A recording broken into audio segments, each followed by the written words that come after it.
Jadi pada zaman dahulu di sebuah desa yang jauh di sana itu hidup seorang pemuda yatim piatu. Dia tinggal seorang diri di sebuah gubuk yang hanya beralaskan tikar.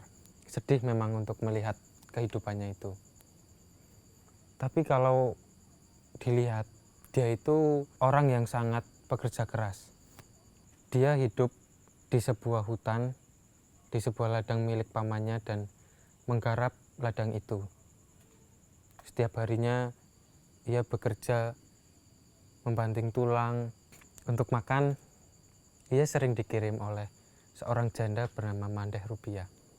Mandeh Rupiah itu orangnya baik dan sangat akrab dengan Malim Deman itu. Bahkan sudah dianggap sebagai anak angkatnya. Jadi sudah tidak ada kecanggungan di antara mereka berdua.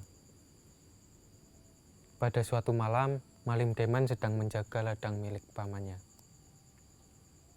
Kemudian ia merasa haus. Ia lupa bahwa dia tidak membawa secangkir kopi. Kemudian ia menuju ke rumah Mandeh Rupiah untuk meminta minum padanya. Tapi sebelum ia memasuki rumah, ia itu mendengar suara orang sedang mandi yang ramai seperti itu. Kemudian ia itu heran, siapakah yang mandi? Ia berjalan menuju kolam di samping rumah Mandeh Rupiah. Di balik semak-semak, ia melihat ada 7 bidadari yang sedang mandi di sana.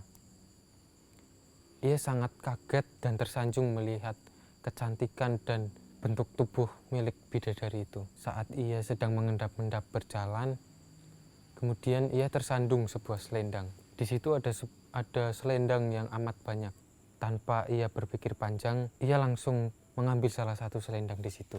Ia pun langsung kabur ke rumah ibu angkatnya dan menyembunyikan selendang itu di gentong padi milik ibunya.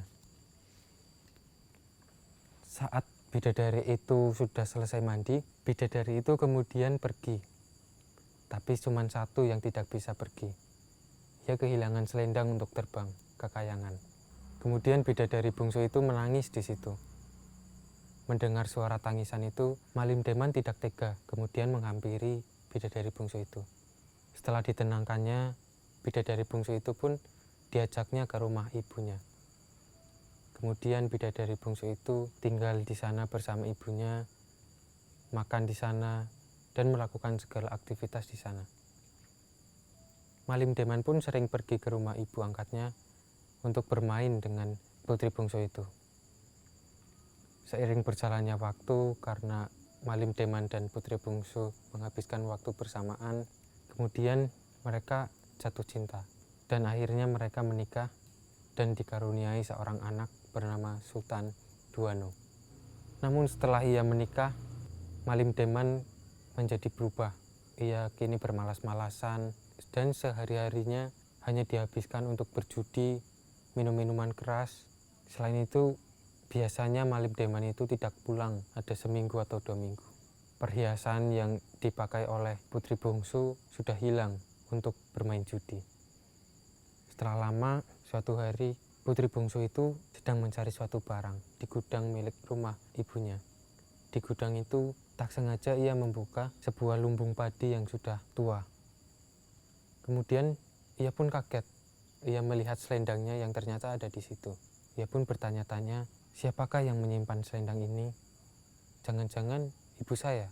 Tapi ia menghentikan pikirannya itu. Kemudian ia langsung pergi keluar dan mencari orang untuk mencarikan Malim Deman. Namun ternyata Malim Deman itu tidak mau untuk pulang. Setelah itu putri bungsu membawa anaknya Sultan Duano itu pergi ke kayangan. Setelah itu Malim Deman pulang ke rumah. Ia mencari di manakah istrinya dan di manakah anaknya itu. Namun tidak ada seorang pun yang tahu. Ternyata apa yang dia lakukan kini salah. Ia menyesali perbuatan itu. Istri kesayangannya sudah pergi, tak akan kembali kepadanya.